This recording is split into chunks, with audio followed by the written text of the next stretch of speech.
Plant Pokemon Taxonomy.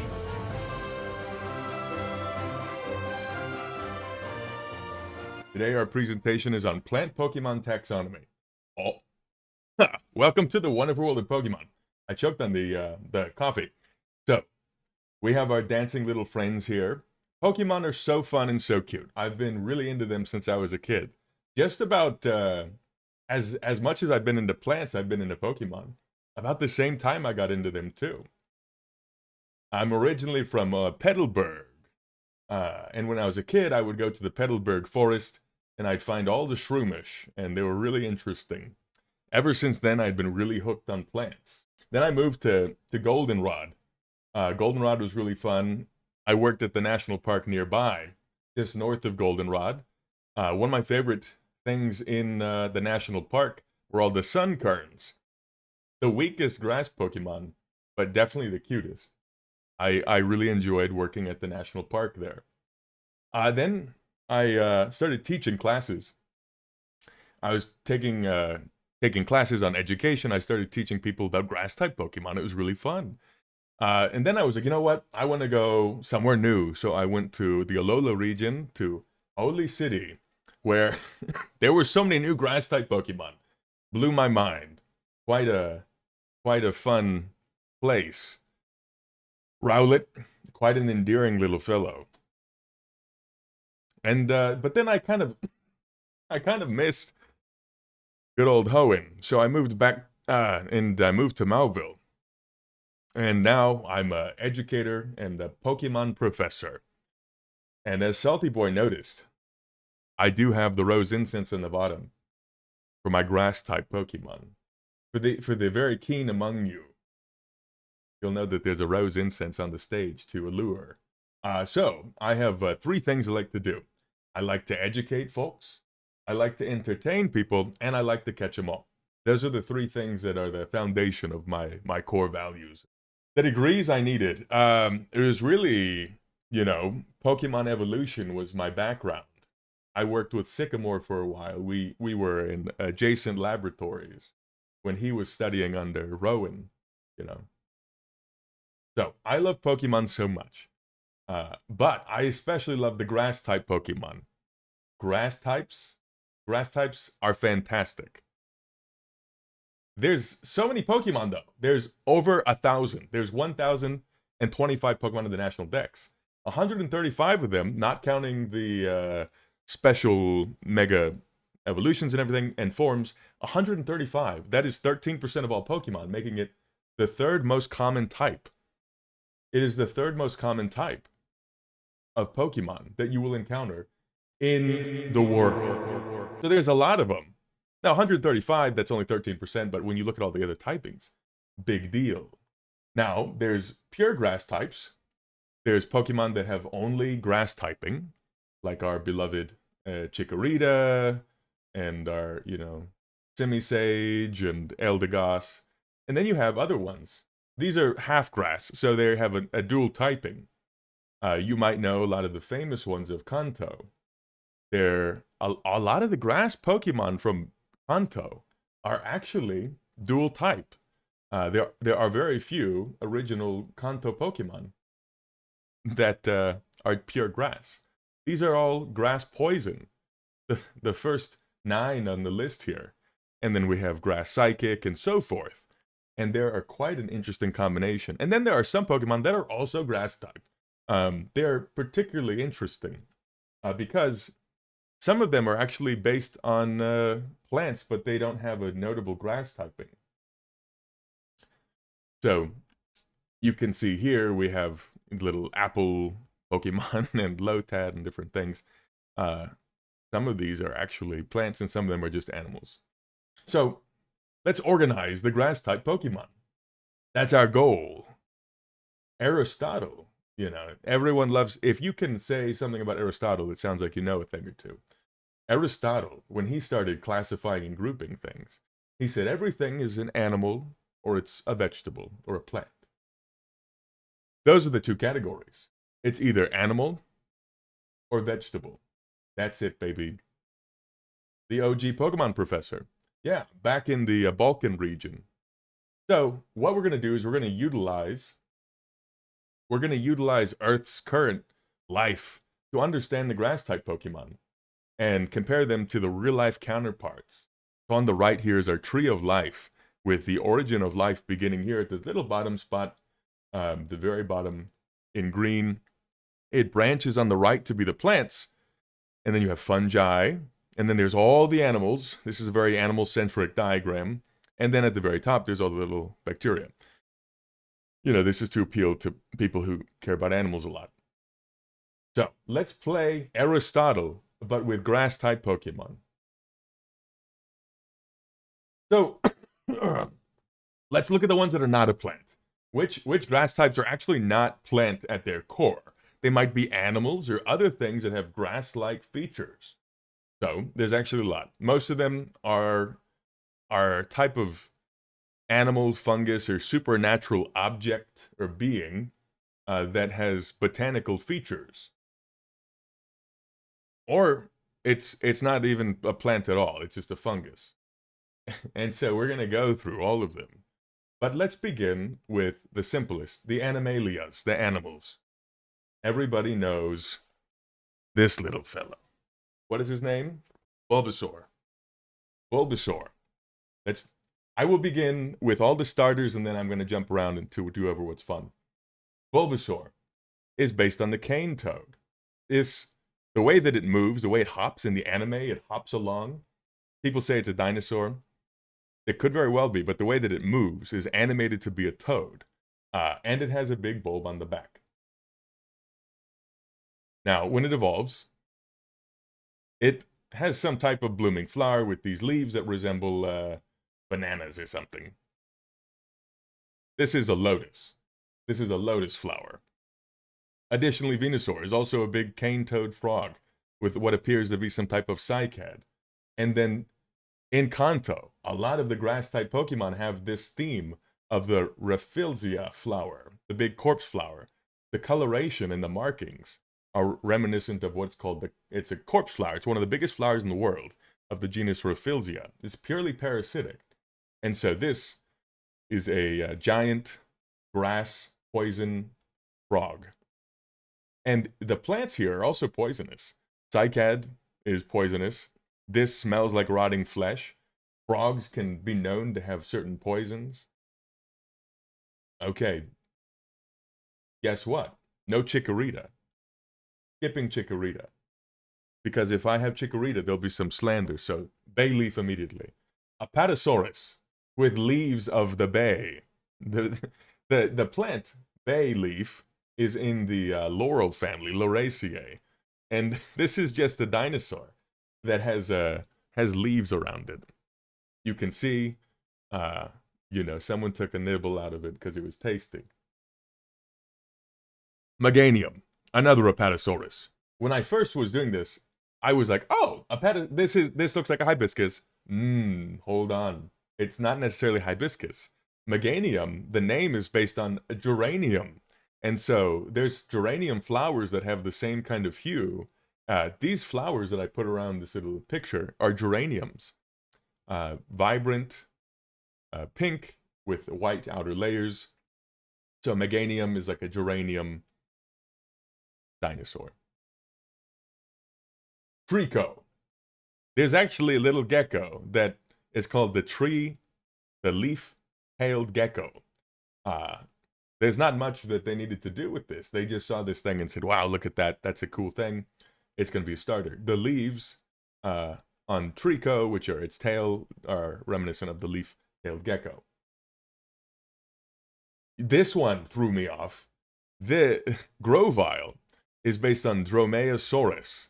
Dromaeosaurus is this feathery dinosaur.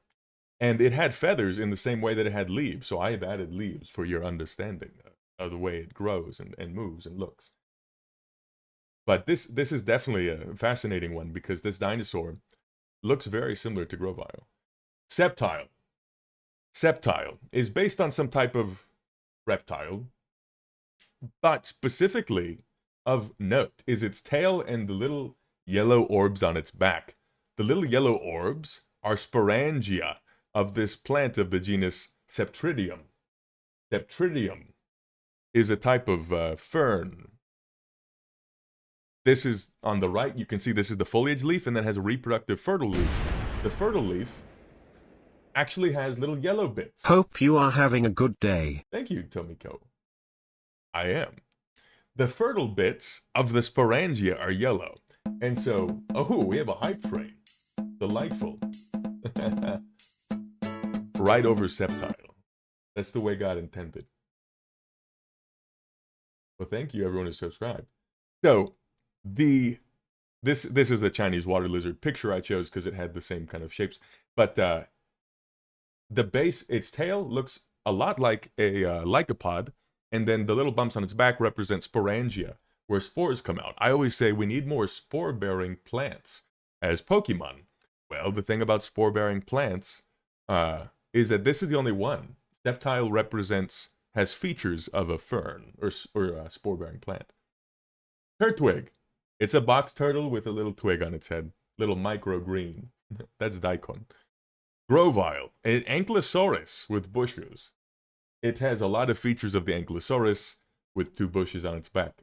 They always love to make a little dinosaur, don't they? Portera. The world turtle. The turtle in which the world resides on its back. Additionally, this tree looks a lot like an oak in the way that it's gangly. It has gangly, little branches, and the roots spread out. So this could very well be a Quercus in the Fagaceae family, one of our favorites. Snivy. Snivy has legs and hands, and so it's very likely an Asian grass lizard with ivy or hedrahelix, English ivy, on its tail. There's a couple things it could be, but this one makes the most sense. Look at the coloration of its belly. It's kind of lighter. Same with Snivy. I like to say Snivy because I like to accentuate the ivy. And then the back has a different, darker hue, which is similar to this one here. Cervine. Same. The same thing, just more ivy on it. Now you still see that he still has little hands and little feetsies, just like this Asian grass lizard. Now, Superior. Superior could be based on a lot of things, but the one that makes the most sense to me, that's the most exciting, is that it's a basilisk, a beast of folklore of England and beyond. Surviper. Superior. Superior here has ivy, additionally on its leaves, as leaves on its tail, but it has these interesting shapes that represent the fleur-de-lis and the kind of heraldic symbols. I have added the leaves of acanthus to the back as some type of frills for visualization. Acanthus is used in Greco-Roman, Greek, specifically Greek architecture. Chespin. Now, Chespin is a hoot. Chespin, I did not like Chespin, and then when I finished this presentation, I was like, I love Chespin now. Chespin's a hedgehog, specifically with a chestnut sprout. The chestnut plant sprouts its leaves in this little group of 3, just like the little head here. Yeah, what a cutie. Yeah. It gets better. Quilladin is the entire fruit of the chestnut. Guess what family? Okay, everyone in the chat, guess what family chestnut is in? The fruit chestnut is in what botanical family? Duvee. Duvee, you got it. It's the Fagaceae. It's related to Quercus, Sassy Frog. Chestnuts and oaks and beeches are in Fagaceae. And all the things in the Fagaceae have a structure that protects the fruit called the cupule. In this chestnut, the spiky thing is the cupule. Sassy Frog, you got it. It's related. So everything in the Fagaceae has a cupule. So this Quilladin is a little hedgehog that is surrounded by the cupule of the chestnut. Presumably, Quilladin is a fruit. He's one of the girls, that's right. We figured it out. And then this one, I thought this was the nastiest little guy. I was like, chestnut, cool, okay, he's nasty looking, but guess what? He's a hedgehog with cupule armor. Are chestnuts related to rambutan? I think that's convergent evolution. They're not related. They might look the same though. Yeah, they're not related. A chestnut is more closely related to an acorn. So this green tissue I put on him is the cupule of the chestnut, and he has it as armor. Notably, that some chestnuts have bigger spikes and less like the other one. Yeah, he's going to the Ren Fest. I put this on for the mise en scène. Okay, Rowlet. We love Rowlet. Little eastern grass owl with a bow tie. Isn't he cute?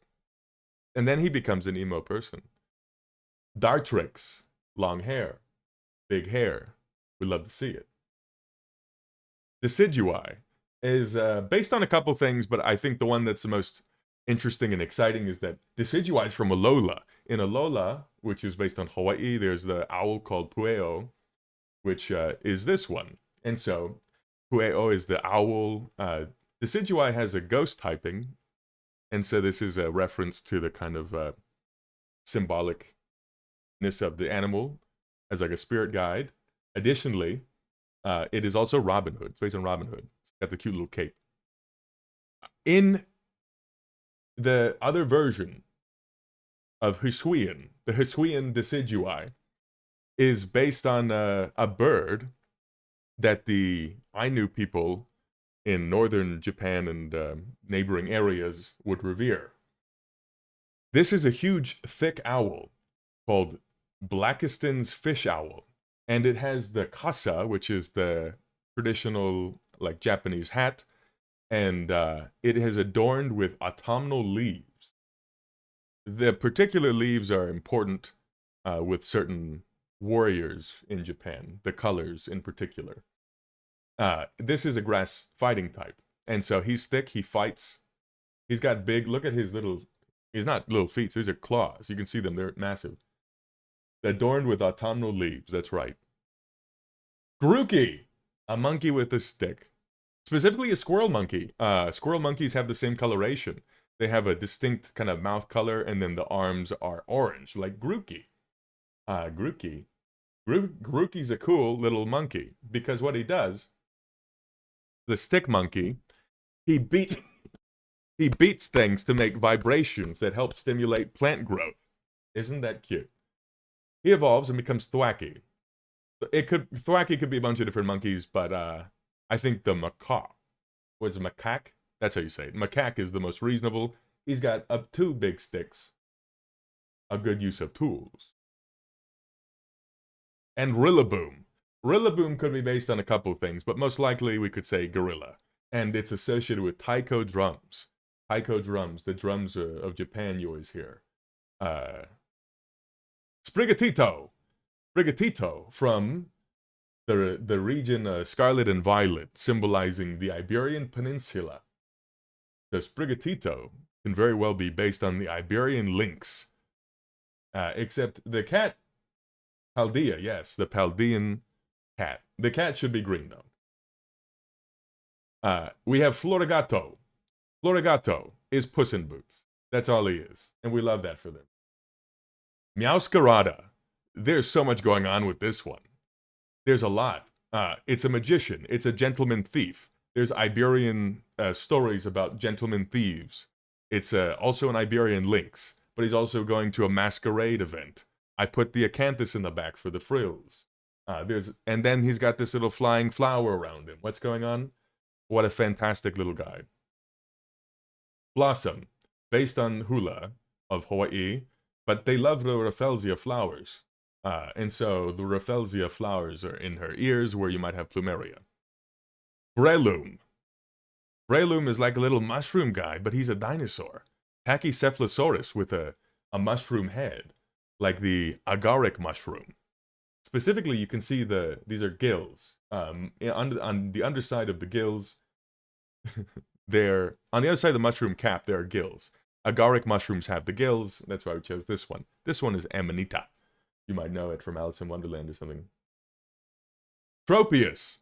Tropius could be a couple of things, but the one that's the most interesting is the idea of Mokele Membe, which is from the Congo. It's a mythical creature believed to have been in the Congo rainforest. It's supposed to be a type of sauropod or dinosaur, but it has a lot of really cool banana-like features. I put banana leaves on him so you could see what I mean. He's got bananas under his throat. The venation on Tropius is parallel, which means that there's the rib of the leaf in the middle, and then each of the veins goes out parallel. As it gets windy, it can split along those veins so that the leaf doesn't break and it simply splits. Here you can see that the banana leaf is splitting in the same way, the Tropius's leaf are splitting in the same way we'd see a banana leaf splitting. This is precisely what we would think. And he straight up has bananas, or plantains, either way. And he lives in the one like rainforest biome in Hoenn. There's the root, but south of Fortree is a rainforest. So of course he's based on a creature from the Congo rainforest. Lilipe is basically a cousin of the starfish called a crinoid. They're extinct now. It's a fossil Pokemon, so naturally you would have something like this. It has a holdfast and this column. I have a fossil of the column, and then on top there's these arms, just like Lilipe. Additionally, Cradily is kind of the same. Cradily could be based on a child's crib, cradle, like mobile, combined with a crinoid. These are fossils of the crinoids. You can see the column, which is its neck, and then it has these arms, which are these little protrusions, and it's got some weird mimicry of eyes. Crinoids, I don't think, had that, but, you know, a little bit of flair to sell those games.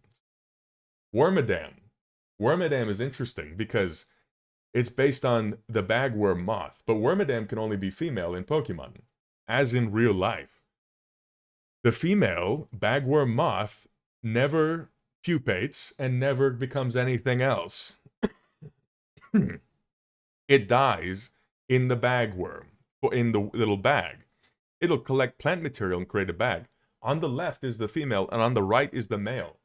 Mothim is the male version of Wormadam, and so the bagworm males become moths, and the females die inside. This is what they look like. They can collect different materials. That's why there's 3 different forms. That's why there's 3 different forms of Wormadam based on their location. Hello and lovely blazer. The shoulders fit great. Thank you. Thank you very much, Harry. Appreciate it. I like this jacket. It's got a little shrimp on it. I can see a little shrimp right there. So, the bagworm can collect different materials from its environment to create different types of bags. This is a cat. Leafeon's just a cat. Shaman, a hedgehog with a hibiscus. But wait, this is the Gracidia flower. The Gracidia flower is 5 petals. That would mean it has to be a monocot. So it has 3 petals and 3 sepals. Hibiscus has 5. There isn't really a good analog. There's not a good analog, actually. But rhododendron works, too. Rhododendron is the genus, which includes azaleas. So it could be hibiscus or rhododendron, or it could be some type of lily, but I think these 2 are most appropriate. Skyform Shaman, this is just Rudolph the Red-Nosed Reindeer with a poinsettia. Pansage is a little monkey with broccoli on its head. Semisage, it's a monkey, it's a greaser monkey, actually, from the 1950s. And it's got a pompadour bush on its head. He's a cute. So this one is based on the Unova, which is on the United States, and so this is very American culture. So Waddle. See Waddle? This is a bug grass type based on the silver spotted skipper caterpillar and maybe a little bit of a leafcutter ant inspiration because of the cowl, the collar around. You can see the silver spotted skipper caterpillar has distinct coloration on the body versus the head, much like Sewaddle. Very prominent mandibles, and then little leafcutter ants, my beloved. Say that 5 times fast. Silver spotted skipper caterpillar, silver spotted skipper caterpillar, silver spotted skipper caterpillar, silver spotted skipper caterpillar, silver spotted skipper caterpillar. So Swadloon is the pupa of that caterpillar, which I will not be saying again. I already said it 5 times. And then we have Levany, which is like a mix between a praying mantis and a leaf insect. I think the leaf insect, if I had to choose one, is more appropriate because it looks like a leaf. It mimics the leaf quite well. And even if you look at the formation of its arms here, the final tip of the arm matches the kind of angle of Levany. But it has kind of mantis energy in the way it walks around. Deerling. Deerling is a Sitka deer, and it has a little yellow flower. Sitka deer, specifically because of the pattern. Deerling has these little spots on its coat, and Sitka deer has this as well. Now, sawsbuck is fascinating. Sawsbuck, I was like, oh, it's just a deer with like plants. Turns out there is a deer that actually adorns itself with plant material during the breeding season. So this is called Pires David deer. I saw a picture of it with moss. This one has leaves. The deer will... There aren't many pictures of it with this, but this deer is native to China. And there's people who have captured images of them. They decorate themselves and they use it for a breeding tactic. I do like the spring form. The spring form on the left has what appears to be cherry blossoms. This one is alive. Yeah. It just has a different hue. It's not defunct. It's moving around. Is it symbiotic? Not necessarily. Because unless it's distributing seeds, then that plant material is broken. Virizian. I can never say this one. Virizian? Virizian is a gazelle, but it's also based on the Three Musketeers. Specifically, Amaris of the Three Musketeers. Iron Leaves. This is just futuristic version of Virizian. Skidoo!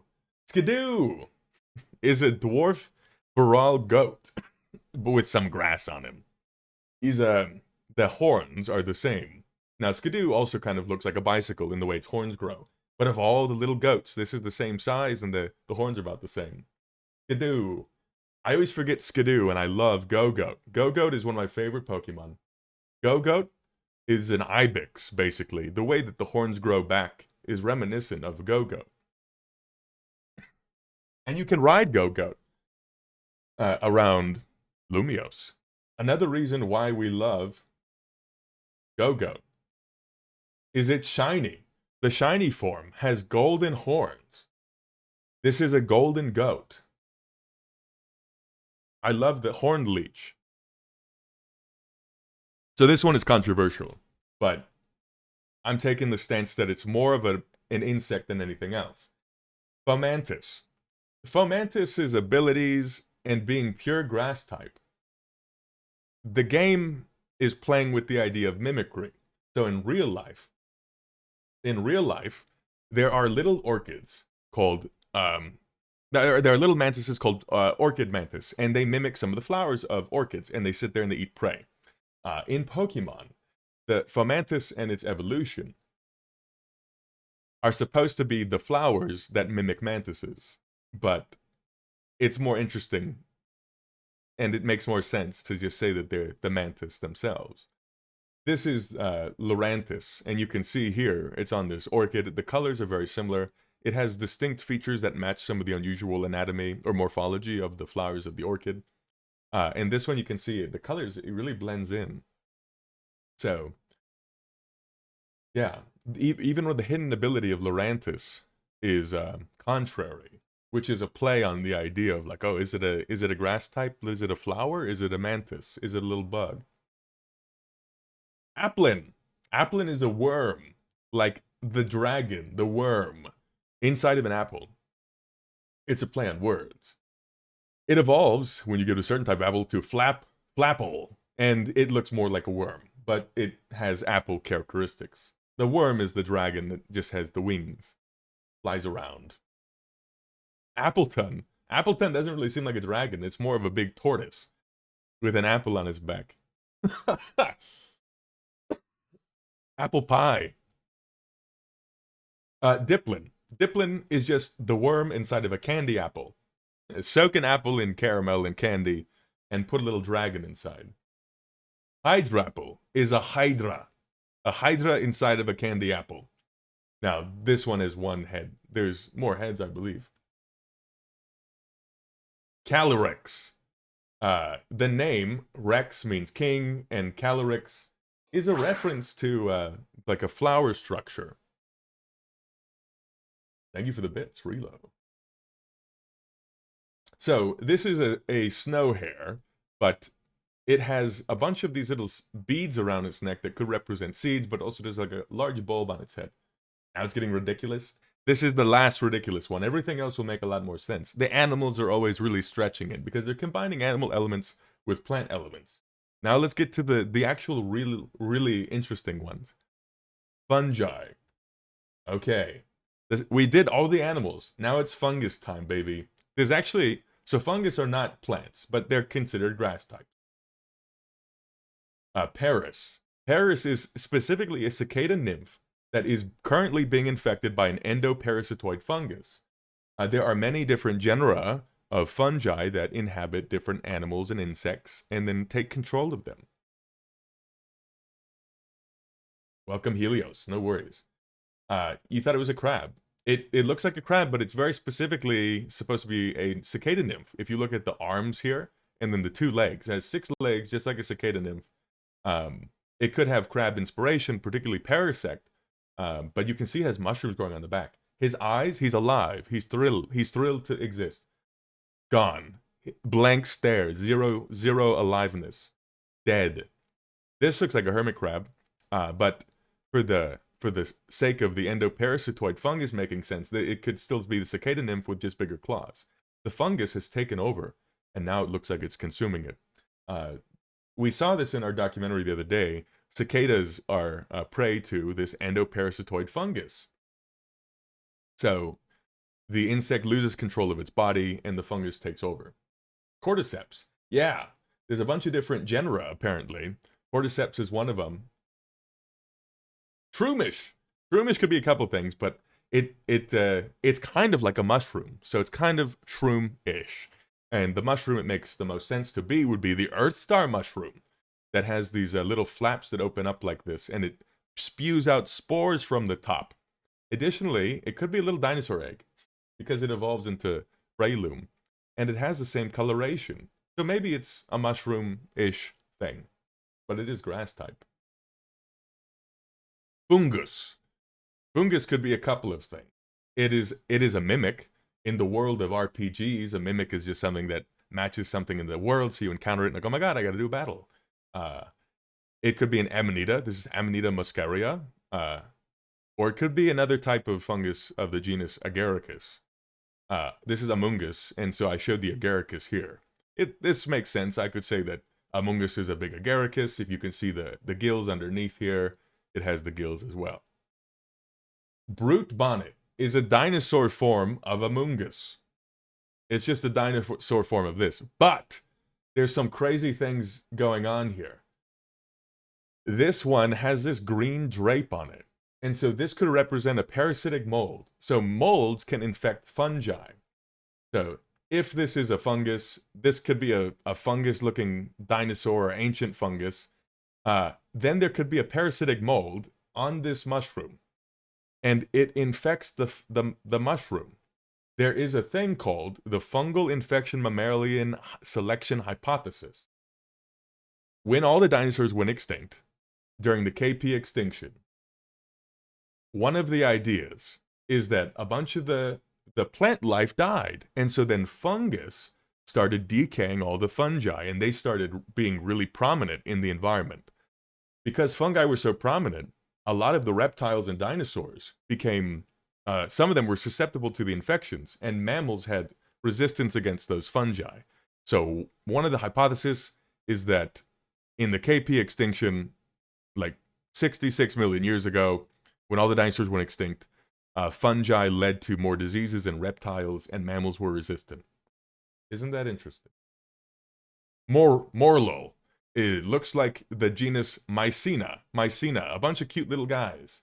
This is a fairy type, so it's also reference to the fairy circles of mushrooms. Chinotic. Could be based on different species of Mycena. I have this one here that has spots on it to represent the same type. It could also be an Amanita, but I think this one is nice. Hode's cool. One of the names for this is the jellyfish mushroom, which is a play on its kind of convergent evolution to tentacruel or tentacool. It's the woodier mushroom, and so it has this kind of jelly-like texture. It's a fungus that, when moist, is kind of jelly-like. You can eat it. You can make tea out of it. This is a great little guy. Now, he evolves into Toad's cruel, which is a convergent evolution of tentacruel, also based on the woodier mushroom, but it has these big protrusions of fluid on top. This could represent guttation droplets. Certain fungi produce these droplets that look kind of like blood or something. These are called guttation droplets. Plants guttate. They can drop out water. These can put metabolites and things in it, and they could be used for attracting things or storing. And so this is presumably a woodier mushroom that has guttation droplets, and its little legs are mycelia. Mycelia might is its ability. You'd lick it, Duskborn. To each their own. I would dare not lick a fungus. Okay, we completed our fungus section. Now, this one is very culturally informed. This is the supernatural. Let's take a look at supernatural plant Pokemon. Executor is really a type of yokai, which is a Japanese kind of ghost. The yokai of Jinmenju is a tree that has a bunch of faces that are always smiling at you. It's kind of scary. And so this image here is a good representation of what Executor kind of is. It's a psychic type. So, grass psychic. You know, it's got some weird psychic ghost energy. Lombre. Lombre is a kappa with a little lily pad hat. A kappa is a little beast that sits in the water. And what it does, there's Kappa from the Twitch. What it does is it wants to rip out your anus. It has hide your cucumbers. I know, right? There's a thing inside of everyone that is apparently your life force called Shriko-dama. It's a little sphere that is inside of you, and that's your soul. Your soul is inside of a ball that's inside of you. And the easiest way to get it is to go through the anus. And so the Kappa wants to take the Shriko-dama. And so it rips you open to take your life. That's what they are. Ludicolo is also a kappa, but it's kind of like a pineapple duck. But they have a delightful flavor to them. Ludicolo has a certain Mexican aesthetic. The Soul Ball. Ludicolo is my favorite Pokemon. Ludicolo is named. Ludus is like joy. It dances perpetually. It's always happy. It's always moving. It looks like a duck. It looks like a platypus. It looks like a pineapple. It looks like a kappa. But they're always dancing. They're always having a good time. Even though it wants my Shriko-dama, it's my friend. I'll let him have it. He's Mexican. Another reason why he's the best. Nuzlocke. Not Nuzlocke. Nuzleaf. Silly me. Nuzleaf. Nuzleaf is based on a thing called a Tengu. They just put a little sprout on his head. Tengu is a supernatural being that is believed to have been a reincarnation. A reincarnation of someone who was proud and arrogant in their previous life. A lot of Tengu have white hair. And they always have these type of sandals that have the little wooden pegs. Typically, they have big noses, and sometimes they can fly, and they have some wind associations, but they're mischievous, and they're not good. That's why he's a dark type. Why are his nipples out? You know, who cares? Shiftry. Shiftry is an evolved Tengu, very powerful. Grass dark type. You can see in this illustration, this got a fan. A lot of Shiftry's abilities are associated with whirlwinds and making hurricanes, which is also, it makes sense as to what the Tengu do. Mischievous little guys with these sandals. Look at his feet as well. Rotom. Specifically the Mo Rotom. This is a Japanese thing called Tsugo Mogami. Tsugo Mogami, which means a tool that's been inhabited by a spirit. And so Mo Rotom is a little grass guy. He's a grass type, but it's just a spirit that has inhabited a tool. Phantump is a Kodama.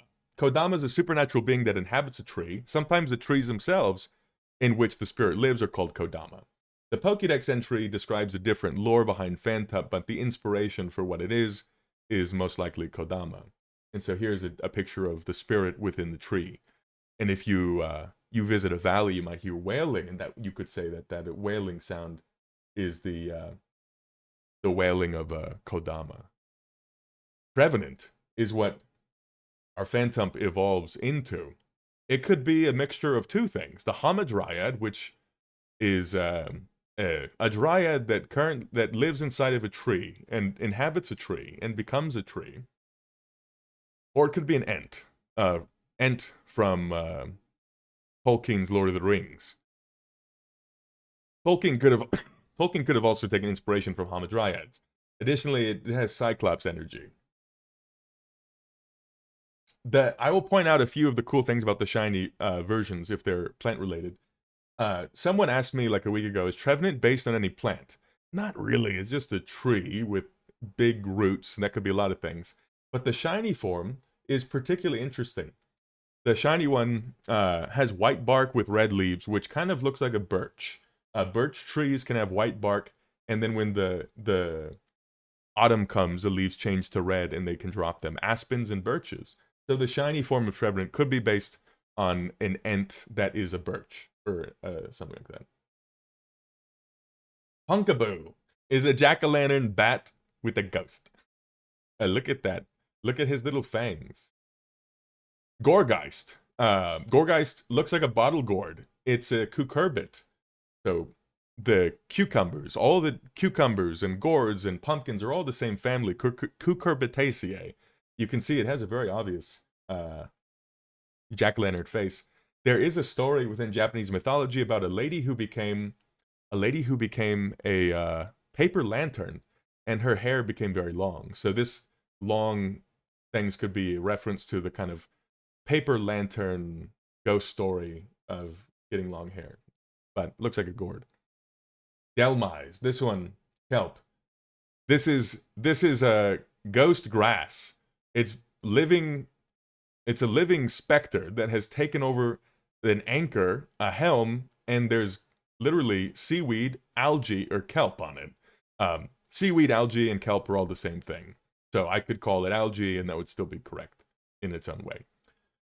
Interestingly, the shiny form has red algae. So if you look at the taxonomy of algae, there's like blue-green, like there's a blue-green algae, and then there's a distinct group called red algae. The red algae on it is a really nice touch. Tapu Bulu. So in Alola, each island has a guardian, and each guardian represents one of the 4 original Hawaiian gods who existed before the world was created. And so Tapu Bulu is like the sacred bull, inspired by Lono, who is the god of fertility, agriculture, rainfall, music, and peace. He's a grass type. Kartana. Kartana is a special type of origami called noshi, where you have a special paper that is white and red. And you fold it in a particular way, and often you put like abalone meat in it or something, and it represents good luck when you give it to someone. It is also, its name sounds like katana. It gives you paper cuts. It's made of folded paper, and it also is a lot of samurai representation. This is one of my favorite Pokemon, but it's a Ultra Beast, and so I normally don't consider it a Pokemon. Zarude. I don't know how you say it, but there's a bunch of different things it could be, but the most interesting one is that it's based on a thing called the shug monkey. In English folklore, there's like a dog-monkey thing that kind of haunts the forest, haunts the land.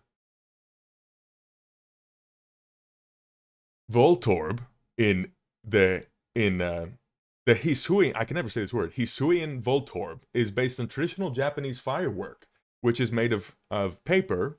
You put a little hole in the top, just like Voltorb, for the fuse, and it's filled with rice husks and other things. And so this is a traditional Japanese firework. Now they can get really big. The electrode is also the same thing. Here's a really big one, made of paper and plant material, so hence the grass typing. Wu Qian is based on one of the Chinese perils. There's 4 perils within Chinese mythology. This one it represents a snail, particularly because of the conical shape here. It looks like a thing called a decollate snail. But it has these things on the back called bamboo slips, which are supposed to be written with things. So imagine a bunch of these pieces of bamboo tied together with writings on them. They become cursed, and then it comes to life, and it acts like a snail and accumulates leaves. Poltergeist, like chai, meaning tea. This is a poltergeist of tea, but this is kind of like Rotom in that it's another spirit specter inhabiting an object. Tsukomogami, specifically of the device for holding matcha, which is the green tea. This is interesting too, because on this picture of Poltergeist, it has 3 dots. Those 3 dots represent a tea farm. So on like a traditional Japanese map, 3 dots, just like on the Poltergeist, denoted a tea farm. Additionally, it evolves into Sinascha. Sinestacha. So hard to say some of these names. And this is additionally the same thing, but it is specifically the tea whisk called a chasen, which is a bamboo thing you use to whisk the tea, and then the tea bowl called the chawan. And then we have our little ogre. This is Oni. It's Oni or an ogre. Ogrepawn. This is from one of the newest expansions. I didn't play it, so I had to do a lot of reading on this one. Ogrepawn is a little ogre, specifically inspired from the story of Momotaro. Momotaro is a little guy who comes out of a peach, and he's a good guy. And Peacharunt is basically Momotaro. But in the original story, the good and bad is inverted. So Momotaro is good in the story, but Peacharunt might be nefarious. Okay, let's see the ones that are based on plants. We've gone an hour, and we have barely gotten to the actual plants. There are about 50. There are about 50 of them that are plant-based, that are like a living plant that is walking around. You don't know most of these Pokemon, well, get ready to learn them. Plant time, baby! Number 1, Sunkern. Sunkern, the weakest grass Pokemon of all. It's literally a little tiny sprout of a sunflower. This is a microgreen, or it's a freshly germinated seedling. It has 2 baby leaves called cotyledons, and the true leaves that emerge are these little things in the middle. There's the little seed out here. Now, it is just a sprout. That makes sense why it's so weak. But give it a sunstone, and boom, you got Sunflora. It's a sunflower of the Asteraceae. Sunflowers.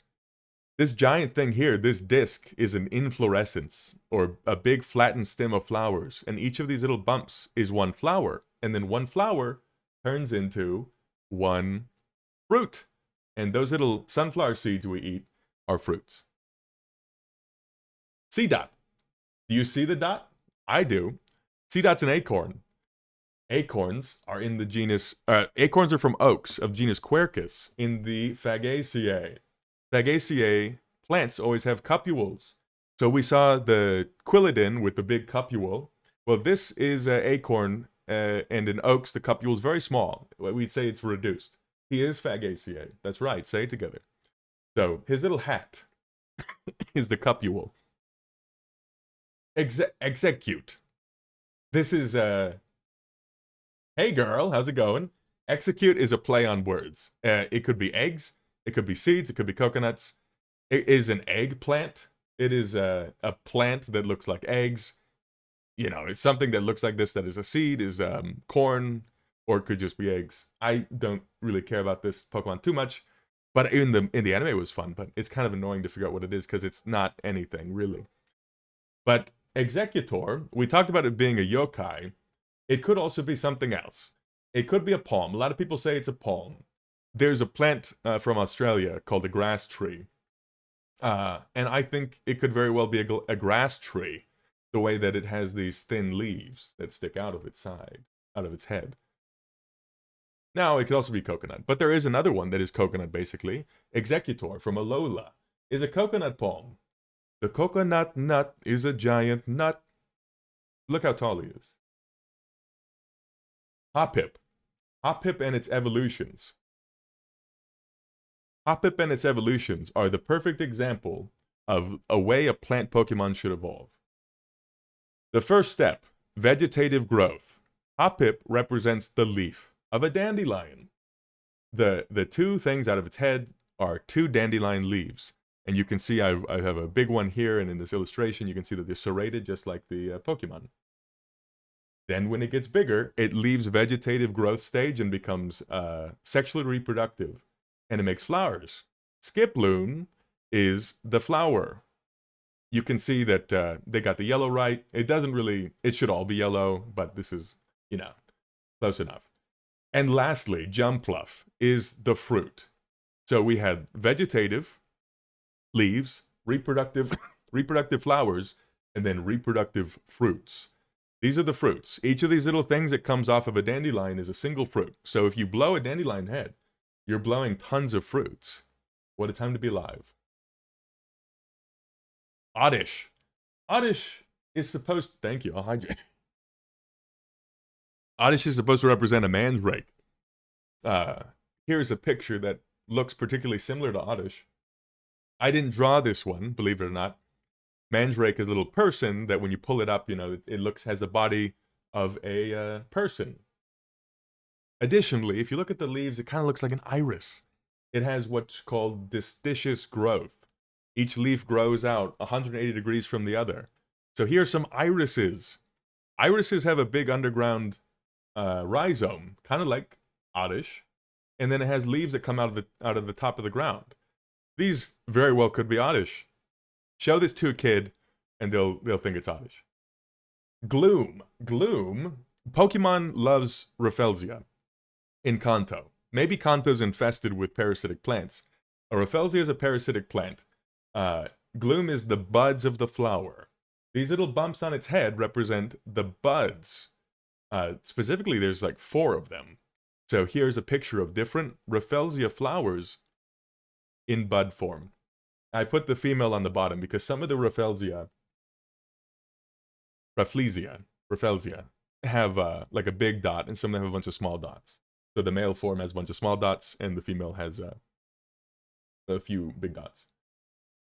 You can see what they look like here. There's more little buds with an open flower, and then Vileplume is obviously the big Rafflesia, the biggest flower in the world, the largest flower. Now this particular one might not be the biggest one, but these kids are looking at it, so it stinks. It smells like rotting meat, apparently. It's a parasitic plant. It has no chlorophyll. Bellsprout. Bellsprout could be a lot of things, but I think it could be a campanula. Campanula. Campanula? It's all the same at the end of the day. These are little bell flowers, just like Bellsprout. Then you have its evolution of Weepinbell. Weepinbell represents a carnivorous pitcher plant. On the left is Sarracenia. Sarracenia is a temperate pitcher plant, and then this is Nepenthes, a tropical pitcher plant. It depends how you turn this thing. It could be either one. Maybe. You have a good question. Maybe Gyro had a good question. How does it grow without chlorophyll? It's so going back to the Rafflesia, this is a parasite. So it has things called haustoria, which are little kind of like roots, but they burrow into other plants and into fungi and things. And so it'll send out like tiny roots to suck nutrients from other things. And so it's a pure parasite.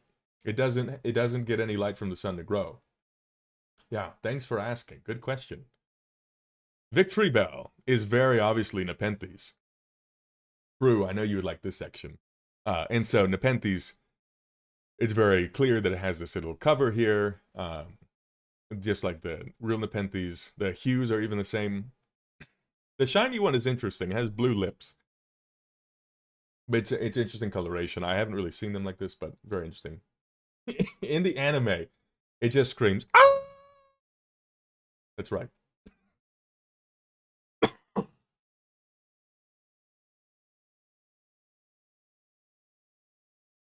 Tangela. So Bulbapedia and I agreed on a lot of different things. Bulbapedia does not agree with me on this one, but I think I'm right. Bulbapedia says that Tangela could be like a tumbleweed or it could be Selaginella. No, no, it's Cynantium, the genus of Cynantium. Sometimes called the milk vine because if you cut it, it exudes milk or latex. It's also called dog strangling vine. This particular species is Viminale. But look at that. There's a green form. The shiny is all green. Cynantium isn't particularly green, but it can be. When it needs to, it can produce wax on its outer stems. These are a bunch of stems, and it kind of just looks like Tangela.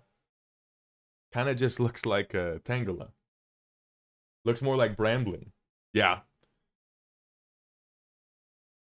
Additionally, Tangrowth could also very well be the same thing, just bigger. Green spaghetti. Yeah. So they can have a waxy cuticle that reflects light and makes them look bluish. But then the shiny is green. So Cynantium, that's the genus. Here's Lotad. Lotad is more of a lily pad than a Shuriko Dama loving yokai. The giant water lily. If you look at the size of Lotad, it's quite big. Lotad's really big, and it has this curved lip on it, much like the giant water lilies of the genus Victoria. You can see that they're curved up here, and they're huge. And Lotad's actually quite big too. Cacnea. Cacnea is based on a flowering golden barrel cactus, kind of mixed with a jack-o'-lantern. You can see that the top of the cactus here has this kind of crown of yellow. These are the flowers. The golden barrel cactus has the same shape, and it has the same kind of flowers on top. It produces this little kind of fluffy tissue, and all the flowers come out the crown, just like Cacnea. And then he becomes a scary little beast. Cacnea is kind of like a scarecrow, saguaro-looking thing. It's a dark type. One of the things that's cool about Cacturn is that the shiny looks like a very stressed, desiccated, drying, dying cactus. And it is dark type. So, grass dark type Pokemon. Cacti are called cam plants, where they engage in carbon fixation only at night. So, Cacturn might be standing still during the day, but then at night he moves around, just like how cacti do all of their kind of metabolic processing of carbon at night. The Cactaceae. We love Cactaceae. Cherubi! Cherubi's a ruby! Not a ruby, a cherry, silly me. He's a cute little guy. Look at his little face. Such a delight. And then he evolves into something. He evolves into this. Cherim evolves into this little guy. The snack. Yeah. Why is he shy? This Pokemon is an example of photonastic Pokemon. Photo means light, nastic means movement. So when Cherim is exposed to light, guess what happens? There's movement. To the best one, our favorite little homosexual. We love Cherim, the LGBTQ representation. That's photonastic response right there, baby. It's in the Rosaceae. Cherim itself is interesting because the overcast form kind of looks like a fuchsia. It kind of looks like a fuchsia. These are bright colors, kind of similar colors as well. But you can see the cherry underneath. But then it's very clearly a cherry blossom, sakura, or cherry flower when it gets exposed to sunlight. Isn't that a delight? So cute. Budu. Budu's a rosebud. I guess you didn't, I bet you didn't guess that one. It gets more interesting. Roselia. Roselia is a rose, but the flowers themselves kind of look like camellias. This is a specially cultivated camellia on the bottom left. This is a very special camellia that has a lot of flowers. It might be like a double flower variety. But then the colors are interesting. The colors are interesting because it is red and blue. And that is reminiscent of hydrangeas. Hydrangeas are on the right. So depending on the pH or the acidity, they can change color because the pigment is sensitive to acid. And so under one condition it's pink and in one condition it's blue. So Roselia could be a rose because of its thorns, has camellia flowers, and it could also have coloration based on hydrangea, the colors of ruby and sapphire. That's also true. Bisexual queen. Yeah, could be any of these things. Roserade has a white hair, like petals, which are reminiscent of a hellebore. Now, Roserade and all the other ones are toxic. They're grass toxic type, or grass poison. And hellebore is a very toxic plant. So it makes sense why, maybe flip the hellebore flower upside down, put it on the hair, and you still have these kind of rose-like structures. The colors represent hydrangeas. Carnivine. Carnivine is very clearly a Venus flytrap. Its mouth is red. We even call it... There was a hydrate redeem. Oh, I've been drinking this coffee. I think the coffee's making me cough. This mouth of Carnivine is red, just like the mouth of the Venus flytrap. It could be red to mimic meat. So a fly goes in there, it's like, oh, I'm going to get some tasty meat. And then, nope, they get eaten. The shiny form is interesting. It looks like chlorotic. Chlorotic is when something is lacking in chlorophyll. So maybe it doesn't have enough nutrients, or something's wrong with its ions, or it's getting sick. So its leaves look kind of off green. They don't look like a deep green. Snover. Snover is a fir tree, kind of mixed with a yeti. And interestingly, its head is shaped like a mountain, and the kanji that you write is also shaped like the mountain. It looks kind of the same. So the fir tree is a genus of plants here that has a very distinct shape. It's always conical, and you can kind of see that here.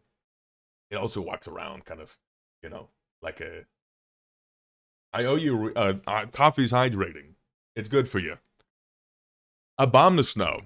It's a fir tree and a yeti, but there's a very particular thing in Japan called Juyu. Jayu?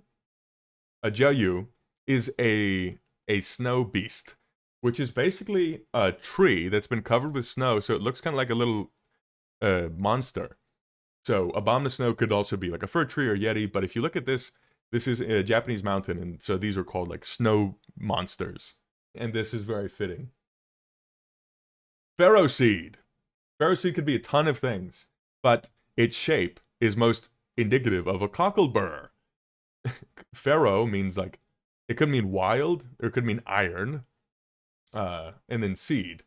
It also is seed. These are the fruits. They dry out, and they become kind of tan. Cockleburs. They're also called stickerburs, but this is a very particular genus. Here's some other ones. This is called burdock. It's also kind of similar, but the shape's a little different. Now, pharaoh thorn is interesting. It could very well be all the other things we said. Could be stickerburs, could be cockleburs, could be burdocks. But it has these structures on top that are sitting above that can move around. Has anyone seen water lilies grow their leaves to the surface? Water lilies start at the bottom, and then the giant water lilies, as they grow up, they have their leaves clenched, like rolled up into like a ball, and they are spiky, and they go like this as they grow, and they will beat the hell out of anything around them. And so then, as it opens up, it starts to look like this on the surface. It's quite crazy. It's kind of crazy. So if there's plants on the surface, the water lily will beat them up with a spiky thing and knock them out of the way. And because the spikes can pop air bubbles, if some of the plants have air tissue, they can destroy them. Okay, my beloved. Maractus. Maraca cactus. It's a prickly pear cactus. Maractus is from Unova. Maractus is from Unova, which is based on North America and the United States. And Opuntia are from North America and some in South America, but mostly North America and the United States. So it's a pad cactus, the nopal. It also kind of looks like a little rabbit, but it specifically has maracas. This is a very original Pokemon. Yeah, this one is from Unova. Now, the colors on it, all make sense. This is what I'm used to seeing here in Texas. It has flowers that are yellow, and then there's other ones that have bright pink. They're also representative of maracas. They move, and the whole episode that came out during 5th generation was called like the Maractus musical. It was all about music. The shiny form of Maractus is excellently done. Cacti are in the order of plants that produce betalanes, which are those bright pinks and bright yellows. So beets and these really intense bright colors of beets and cacti. And yeah, exactly. Caryphyales. I can never say the name properly. Caryphyales is the order that produces betalanes. And so they have this bright pink. The bright pink on the shiny is represented really well here. And then the yellow flowers of this cactus are represented on those flowers there. Petalil. Petalil is a little lily. It's a lily bulb. Lily bulbs are scale bulbs. They're scale bulbs, so it looks kind of like garlic. You can peel the leaves back like garlic, but this is just a little bulb. And then it becomes a lily, but very specifically like a daylily, which is not a true lily. The flower of the daylily is bright orange like the crown, and the stamens are also found here in the crown of Lilligant. These are the male reproductive parts of the microsporangia producing parts of the flower. Additionally, it does look like it has a dress of the 1700s Western high class, you know. Lilligant has another form in the region whose name I have a hard time saying. Huisian. Now, Huisian is based on Japan and the Ainu people, ancient Japan. You can see the coloration is from true lilies, but additionally there is a type of onion in allium, specifically Allium acotens, that seems to be represented here. If you look at the arms, they look quite similar to the leaves, which are kind of big lanceolate blade leaves, and then there's this gradient of kind of whitish down to red, and so this pink gradient of the legs could be this here too, allium. So Lilligant and this onion are interesting. Additionally, taxonomically, onions used to be in the same family. It's giving shallot. Yes, exactly. The onions and lilies used to be in the same family. Now they're different families. So this could also be a play on that. Cottony. It's a little cotton ball. A little cotton ball. Also kind of like a little baby sheep. Cotton. Cotton is fun. Cotton is interesting. Cotton is a little fruiting structure. We'll see that later. But whimsicott. Whimsicott is based on a sheep. You can see the horns here. Also based on cotton, but very distinctly based on a Brazilian folklore character called Saci. If anyone from Brazil is familiar with Saci, you will know. Forte, yes, this is your favorite. You will know that Saci is described as being a one-legged kind of mythical being that flies around in the wind. And additionally, there's really intentional color representation. Saci is always like brown or black, and so is Whimsicott. And so, cute Pokemon. Its prankster ability is perfect for the folklore here. Bounsweet is straight up just a mangosteen. Tropical fruit. A tropical fruit, purple mangosteen. Cut it open and you can see the little edible part inside. I think they're called locules. as it evolves, it's still just a mangosteen. Here's a bunch of them with the same kind of color there, more fresh. Steenie. Steenie is also a mangosteen, but it's a girl. And you can see that its hips are the particular locules, the little sections. I call them locules. I'll call them sections instead. Mangosteenie. Exactly. And then everyone who's ever had mangosteen might be fascinated, or not fascinated, you might know this. Mangosteen is called the queen of fruits. The king of fruits is durian, but the queen is mangosteen. And guess what? Guess what happens next? You see I am dying? I'm not dying. We have Tsarina. Tsarina is a dominatrix Russian queen mangosteen. That's exactly right, the queen of fruits. Every Tsarina is a female. To evolve, it needs to learn stomp. It learns the move power whip. It learns the move punishment. Mangosteens, as the plant, are dioecious, meaning that the plant is either male or it's female. And so that's represented with Tsarina, only female. There's the female queen called the Tsarina. There's our dominatrix with her power whip, and so forth. Yeah, this is BDSM time, baby. Who knew grass types were so fierce? I know, right? Gossifleur. Gossifleur, literally a flower of Gossypium. Gossypium's the genus of cotton. This is the flower. Gossypium is a mallow, so it's in the Malvaceae, a mallow family plant. In the middle is the flower, and then on the left is the fruit, unripe, and then on the right is the ripened fruit. Cotton is fruit. Inside of each of these little white sections are seeds. And so the Gossifleur is just that yellow flower. And then it becomes L de Gosse. And L de Gosse is great because it actually identifies the seeds within the cotton. If you look at the top of L de Gosse, it's a cotton ball, but those little things are the seeds. And so if you were to pick this out, you'd see seeds in the middle. Sometimes the fruits are called burrs. Smolive is a small olive, particularly a green olive. You know, a little green olive. The shiny one is a black olive, though. Check that out. Olive is a dryad, little female girl, olive, with two. And then arbolive, arboliva. I can never say this one right. I always want to call it arboroliva, but it's arboliva. Arboliva represents the Kalamata olives. Kalamata olives from Kalamata, Greece. These are the purple ones. If you go to a Greek restaurant, you'll find them. Kalamata olives. In the Oleaceae, the olive family, that's right. This is a grass normal type. It could also be a type of dryad, and then in the battle, it forms an olive wreath.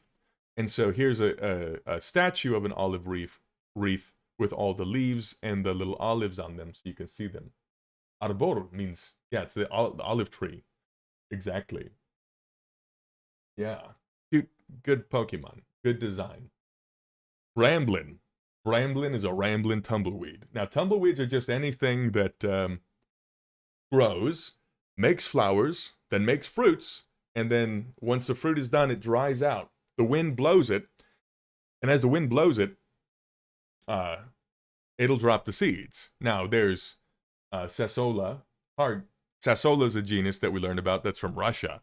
So a lot of the tumbleweeds that we know of are from Russia, actually. Bramblin is a little tumbleweed. Now, it's a ghost type, and that's appropriate because it has to die to become a tumbleweed. Bramblegast. This is the bigger one. This is different species. So there's a bunch of different species of tumbleweeds.